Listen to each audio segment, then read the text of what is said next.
Yo, what is up guys? It's Pedro here, and in today's video I will be recapping the Washington football team's second preseason game against the Cincinnati Bengals, where they did win 17-13. So I'll be giving you guys a recap, talking about some of the biggest takeaways and which player stock went up and which player stock went down. So if you guys are new, make sure to subscribe for Washington and NFL content. We're almost to 6,000 subscribers, so please help me get there. Also hit that like button, it helps out a ton. So let's get right into it. And sorry that the video is coming out late. I was at the game, but just got home and I'm making the video. So let's go ahead and get started. So overall, I think it's a successful game for the Washington football team. They won the game, no injuries, and most of the players played solid. We'll start with some of the positives from today's game. Man, Patterson was an absolute beast, had 16 carries for 71 yards, 4.4 yards per carry,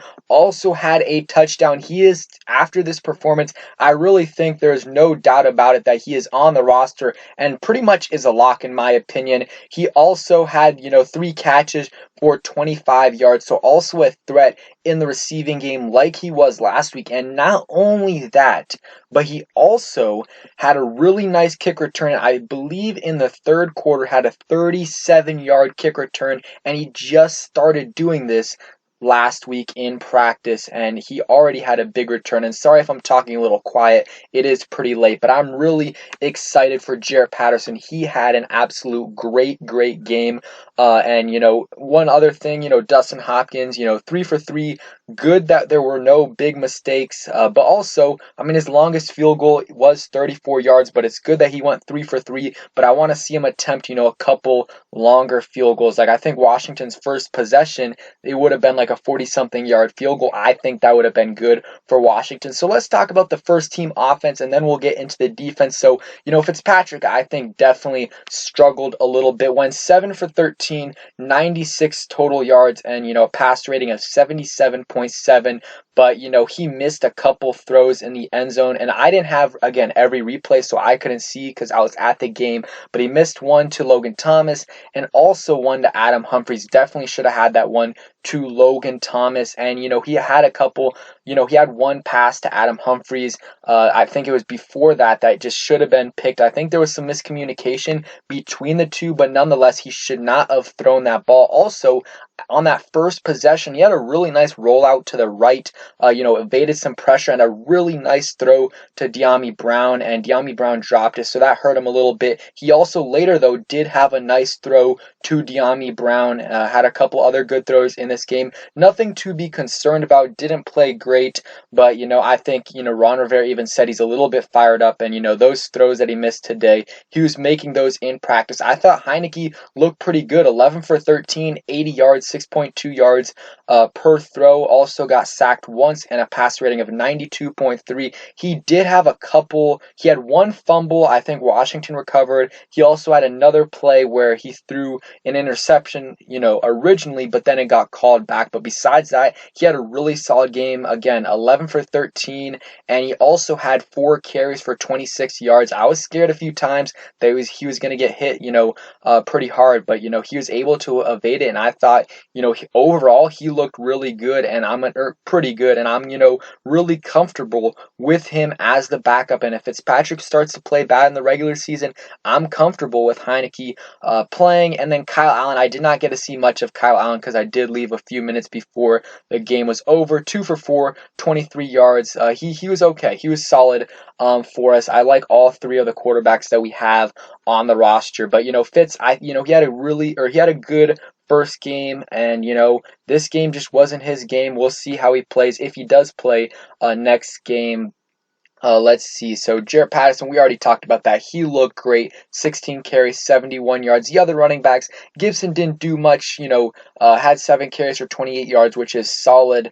He did get stuffed a couple times on short yardage situations, or at least on that 4th and 1. I thought he had it, but looking back on the replay, he obviously didn't have it. And then AGG, he had a good game today. 3 catches, 38 yards. Some of those catches were definitely ugly, kind of bobbling them, but he had some nice, after, yards after catch. I thought he looked pretty good. Also had that 2-point conversion, pretty much identical play to that, play last week in the end zone, a 2-point conversion, but he was able to come down with it, which is great. The thing is, he had a good game today, and the receivers he's competing against, Steven Sims, DeAndre Carter, and Dax Milne, none of them had great games. DeAndre Carter had 1 catch for -1 yards. That wasn't really his fault, though. Actually, AGG kind of missed a block there, but still, he didn't impress. Steven Sims was targeted once, should have made that catch, was kind of scared on that play. He didn't impress, and, Dax Milne didn't even get targeted, I don't think so. And, AGG led the team in receiving, had 3 catches for 38 yards. So I think he, right now, will probably be the 6th receiver. And also, I think DeAndre Carter's stock went down also because, you saw what Jaret Patterson was able to do in the kick return game. Let's see if he can do it as a punt returner. But he had a 37-yard return. DeAndre Carter did have a nice return on the opening kickoff, but he had 1 punt return, which is okay, 7 yards. But I think there's a chance that AGG will be the 6th receiver on this roster. He looked good. De'Ami Brown was solid. Him and Fitz had that deep connection. He was getting a bunch of time with the ones today, which I like. Only thing that was bad, about him today is that he did drop that pass from Fitz. But besides that, he looked really good today. 2 catches, 33 yards. Really should have been like 3 for 42, 45. Logan Thomas, pretty much the same as the first game. 1 catch, 28 yards. He was solid. We talked about Jaret Patterson. Ricky Seals-Jones looked pretty good.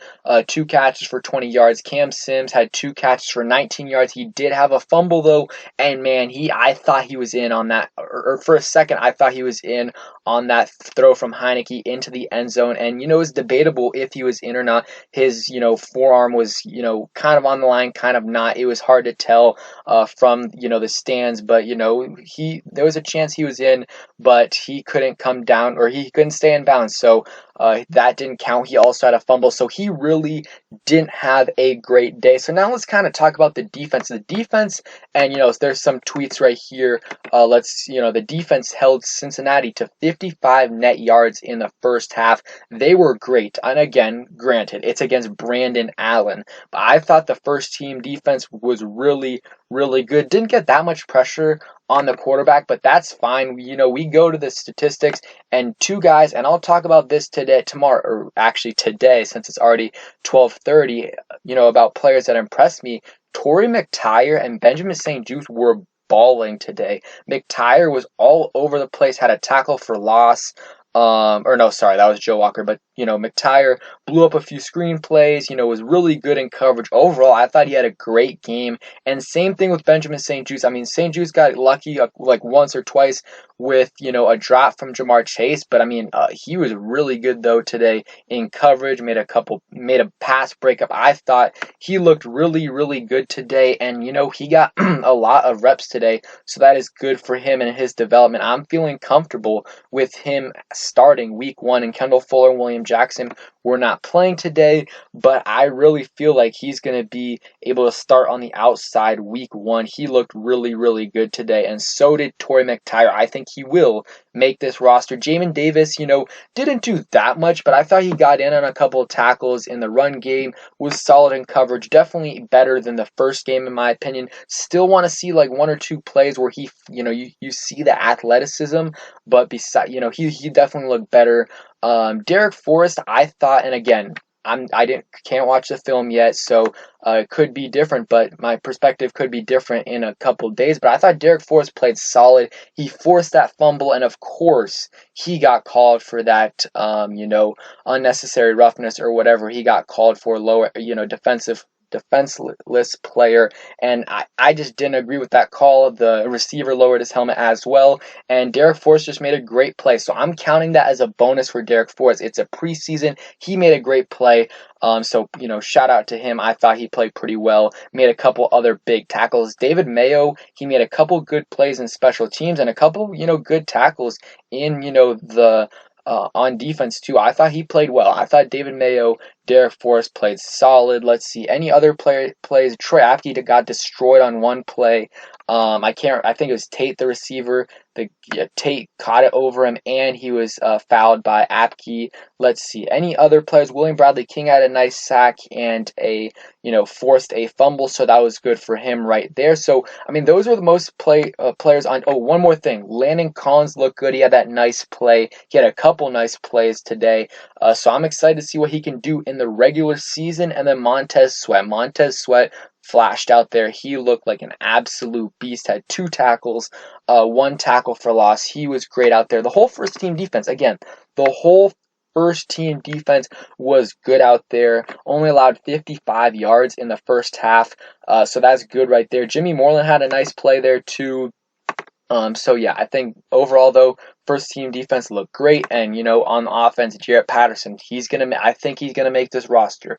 I really do. After this performance, the performance against Week 1, I mean, there's zero chance if they cut him that he goes unclaimed. I think someone's going to claim him. And I really think Washington, I know they're going to keep Peyton Barber, and I know he can do some good stuff on short yardage situations, but I really like what Patterson can do, and it's going to be unfortunate if, I think Patterson's going to make this roster, but it's hard to keep 4 active running backs on game day every week, and Washington might have to, have Patterson inactive some days, unless he is their returner, because I think Patterson offers a lot more than Barber does. That's just my opinion, though. I'm not a coach, but Barber today, let's look at that. 3 carries for 2 yards. And Patterson 16 carries for 71 yards, and I know totally different situations, but Patterson had a couple nice carries on short yardage situations as well. So I really think, I hope if he does make this roster, which I think he will, he gets they involve him a lot in the offense. And I want to see also Patterson, how he develops as a returner in the next week or so, and if he gets any punt returning, opportunities. So thank you guys for watching. Hope you guys enjoyed the video. If you did, please hit that like button, subscribe if you guys are new, and turn on those notifications so you never miss a video. Peace, guys.